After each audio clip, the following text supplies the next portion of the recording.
నమస్తే, welcome to Aadan. నేను కిషోర్ కుమార్, నాతో పాటుగా దీప్తి ఉన్నారు. సో తెలంగాణలో ఆసక్తికరమైనటువంటి అంశాలు ఈ మధ్యకాలంలో జరుగుతున్నాయి. ముఖ్యంగా అసెంబ్లీ సమావేశాలు ప్రారంభమయ్యాక అందుట్లో అత్యంత ఆసక్తికరమైనటువంటి అంశం ఏంటంటే ఘర్ వాపసీ. ఇది సాధారణంగా బీజేపీ వాళ్ళు మత మార్పిడుల మీద ఎక్కువగా మాట్లాడుతున్నటువంటి అంశం.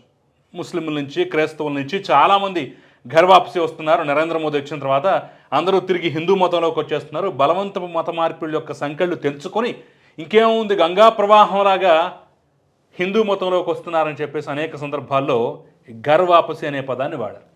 తెలంగాణలో జరుగుతున్నటువంటి ఘర్ వాపసీ మాత్రం దానికి డిఫరెంట్ అనమాట. ఇక్కడ మతం సంబంధించినటువంటి అంశం కాదు, రాజకీయ అంశం, పార్టీలకు సంబంధించినటువంటి అంశం. అదేంటో ఈ వీడియోలో క్లుప్తంగా చెప్పే ప్రయత్నం. ఆ ఘర్ వాపసీ ఎలా ఫెయిల్ అయింది, అట్టర్ ఫ్లాప్గా ఎలా మిగిలిపోయిందో కూడా ఈ వీడియోలో వివరించే ప్రయత్నం మేము చేస్తాం. ఒకసారి ఆ ఘర్ వాపసీ అంటే ఏంటో క్లుప్తంగా చూద్దాం.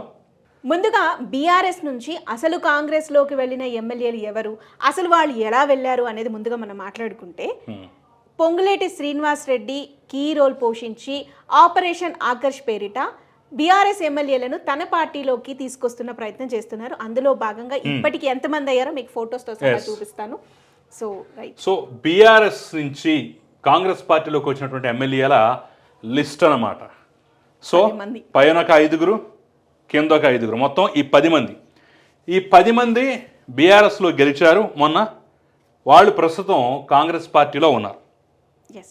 సో వాళ్ళు ఎవరయ్యా అంటే, మనం ఇక్కడ చూసినట్లయితే దాన నాగేందర్ ఖైరతాబాద్ ఎమ్మెల్యే, అదేవిధంగా Arikapudi Gandhi Serilingampally MLA, Pocharam Srinivasa Reddy Banswada MLA, Kadiyam Srihari station Ghanpur MLA, Gudem Mahipal Reddy Patancheru MLA, Sanjeevaiah Jagtial, Tellam Venkatrao Bhadrachalam, Kala Yadaiah Chevella. So అసలు మనం మాట్లాడుకోబోతున్న main person so Gadwal MLA Krishna Mohan Reddy, Prakash Goud Rajendranagar. So వీళ్ళు ఈ 10 మంది అనేక సందర్భాల్లో ఆపరేషన్ ఆకర్ష్ పేరుతోటి కాంగ్రెస్ పార్టీ చేసినటువంటి ఆకర్షణకి సో వీళ్ళంతా ఆకర్షితులై ఏకంగా పార్టీ మారినటువంటి పరిస్థితి అనమాట. దీని మీద గట్టిగా మాట్లాడటానికి బీఆర్ఎస్కి నైతికత లేదు. ఎందుకంటే 2014లో 2018లో ఏ రకంగా పెద్ద ఎత్తున కాంగ్రెస్ నుంచి, తెలుగుదేశం నుంచి, ఇతర పార్టీల నుంచి ఎమ్మెల్యేలను లాక్కున్నారో మనం చూసిన తర్వాత వాళ్ళకి ఆ పరిస్థితి అయితే లేదు. కానీ ఇప్పుడు గగ్గోలు పెడుతున్నటువంటి అంశం ఏంటంటే అనర్హత వేటు వేయాలి అని చెప్పేసి. దాంతోపాటుగా అనర్హత వేటు కొన్నాళ్ళు నడిచిన తర్వాత ఇప్పుడు ఘర్ వాపసు ఇంకేముంది, కాంగ్రెస్లో పోయిన 3-4 ముచ్చటే వాళ్ళంతా తిరిగి వచ్చేస్తున్నారు అని చెప్పేసి పెద్ద ఎత్తున బీఆర్ఎస్ ప్రచారం మొదలుపెట్టింది. ఆ వచ్చింది ఎవరయ్యా అంటే ఒకే ఒక్క ఎమ్మెల్యే.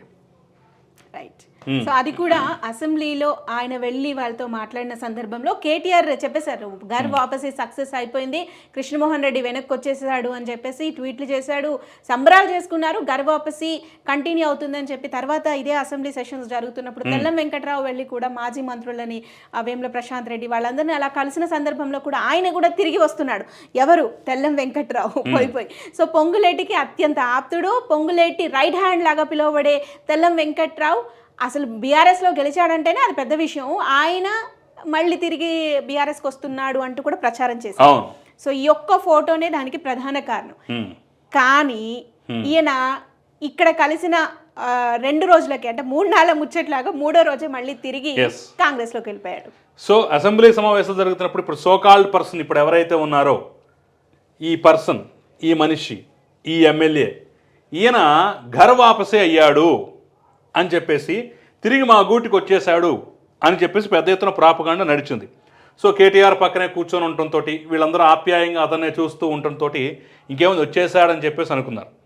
ఆ మురిపం 3-4 పట్టలేదు మళ్ళీ తిరిగి కాంగ్రెస్ గూటికి రావటానికి అనమాట. సో దానికి సంబంధించినటువంటి విజువల్స్ కూడా మనం కొన్ని చూసేటటువంటి ప్రయత్నం చేద్దాం. సో ఈ 10 మంది ఎవరైతే ఉన్నారో, ఇందులో చెప్పినటువంటి ఈ 10 మందిలో ఈ 9వ క్యాండిడేటే ఈ సంచలనాలన్నిటికీ కారణమైనటువంటి పరిస్థితి కనిపిస్తుంది.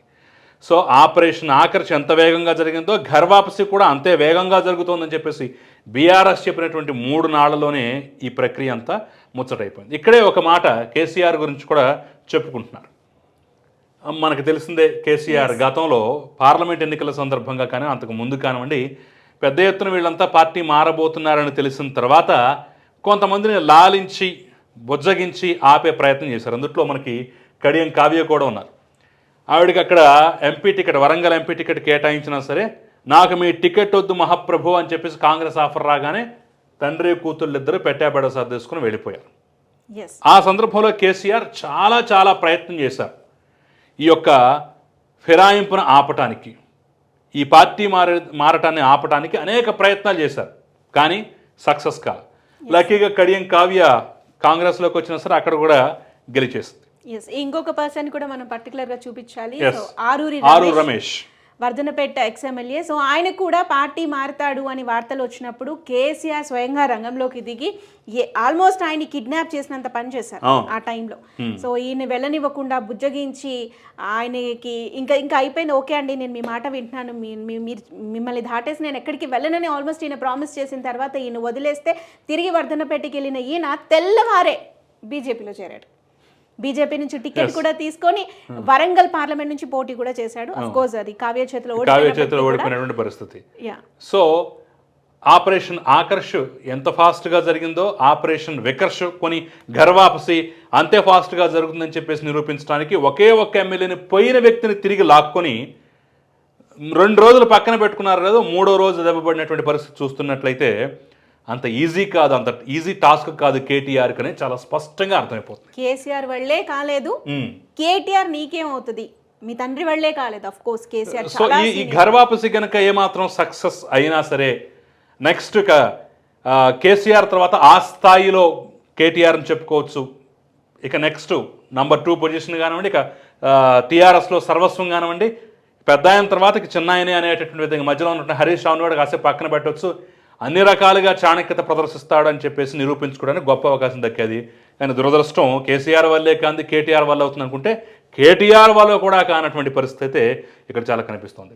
అయితే ఇక్కడ ముఖ్యంగా గుర్తుంచుకోవాల్సినటువంటి అంశం ఏంటంటే సోకాల్డ్ ఇప్పుడు ఈ ఘర్ వాపసి అనే దానికి ఈ కృష్ణమోహన్ రెడ్డి అతను ఉదాహరణగా చూపిస్తూ ఏదైతే కారణమైందో ఏదైతే మనం చెప్పుకుంటున్నామో అసలు ఆ కృష్ణమోహన్ రెడ్డిని మళ్ళా తిరిగి తమ పక్కన చేర్చుకోవటమే కేటీఆర్ చేసిన పెద్ద తప్పు. మిమ్మల్ని కాదనుకొని మీరు వద్దనుకొని విమర్శలు చేసి అధికారంలో ఉన్నటువంటి పార్టీ పక్షాన వెళ్ళినప్పుడు మళ్ళీ తిరిగి ఏ విధంగా రాణిస్తారు? అది పెద్ద తప్పు. ఇంకో పెద్ద తప్పు ఏంటంటే 2 రోజులు తిరక్కముందే ఆహాహా కాదని అని చెప్పేసి మళ్ళీ ఇతను వెళ్ళి కాంగ్రెస్ పంచం చేరాడే. ఈసారి రానివ్వటం అనేది కాంగ్రెస్ తప్పు, రేవంత్ రెడ్డి తప్పు, కాంగ్రెస్ పార్టీ తప్పని ఖచ్చితంగా అనుకోవచ్చు. అంటే నిలకడ లేదు.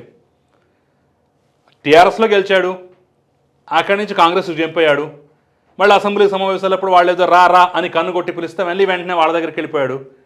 మళ్ళీ ఏమైందో ఏంటో మరి వీళ్ళు పిలిచారో ఇతనే వద్దనుకున్నాడో ఏంటో వాట్ ఈజ్ వాట్ మళ్ళీ ఇటు జంప్ అయిపోయాడు. అట్నుంచి ఇటు నుంచి అటు అట్నుంచి ఇటు నుంచి అటు. ఏంటిది ప్రజాస్వామ్యమా? ప్రజలు మరీ అంత పిచ్చోళ్ళ, ప్రజలు మరీ అంత వెర్రోళ్ళ, మరీ అంత వెర్రి గొర్రెలు. ఈరోజు ఇక్కడ రేపు అక్కడ మళ్ళీ ఇక్కడ ఎల్లుండి అక్కడ. ఏంటిది చిన్నపిల్లల ఆట? ఒకవేళ కానీ టికెట్ ఇచ్చినట్టంటే అయినట్లయితే ఇంకా ప్రజలు ఎప్పటికీ నమ్మరు. ఇప్పటికే ఒకవేళ కేటీఆర్ అన్నట్టుగా తిరిగి ఎలక్షన్స్ వస్తాయా, మా పరిస్థితి ఏంటి అని చెప్పేసి మిగతా ఎమ్మెల్యేలు భయపడుతున్న తరుణంలో ఇలాంటి వాళ్ళకైతే మాత్రం ఇంకా ప్రజలు నమ్మే ప్రసక్తే ఉండదు. సో ఇలాంటి జంపింగ్ జపాంకుల్ని కనుగొట్టి రా అని పిలిస్తే ఇటు వచ్చేవాళ్ళు, మళ్ళీ అలా పిలిస్తే అటు వెళ్ళిపోయేవాళ్ళు, అబ్బే అక్కడ కాదు ఇక్కడ కానీ ఇక్కడికి వచ్చేవాళ్ళు. ఇలా పూటకో పార్టీ పూటకో గోడ దూకేటటువంటి వాళ్ళని మాత్రం ఏ పార్టీలైనా సరే నమ్మటానికి వీల్లేదు. నమ్మారా మీ గోయి మీరు తవ్వుకున్నట్టే. ప్రజలైతే వీళ్ళని నమ్మరు డెఫినెట్. అది ఆంధ్ర అయినా తెలంగాణ అయినా మరో రాష్ట్రమైనా సరే ఇలాంటి నిలకడలేని కనీస మాత్రం సిద్ధాంతాలు లేనటువంటి కనీస మాత్రం విలువలు లేనటువంటి మనుషుల్ని ఎక్కడా నమ్మరు. వాళ్ళని నమ్మితే పార్టీలు వెర్రిగొర్రెలు అవటం ఖాయం, నష్టపోవటం ఖాయం. ఎస్, బట్ ఫైనల్లీ ఏంటంటే కేసీఆర్ వల్ల కాలేదు, ఇప్పుడు తన కొడుకు కేటీఆర్ వల్ల కూడా కాలేదు, ఫ్లాప్ అయ్యారు, ఫెయిల్ అయ్యారు అనేది మేము చెప్పాలనుకున్నాము. సో ఇక్కడ మనకి కళ్ళ ముందు ఎగ్జాంపుల్తో సహా చూపించే ప్రయత్నం చేశాం.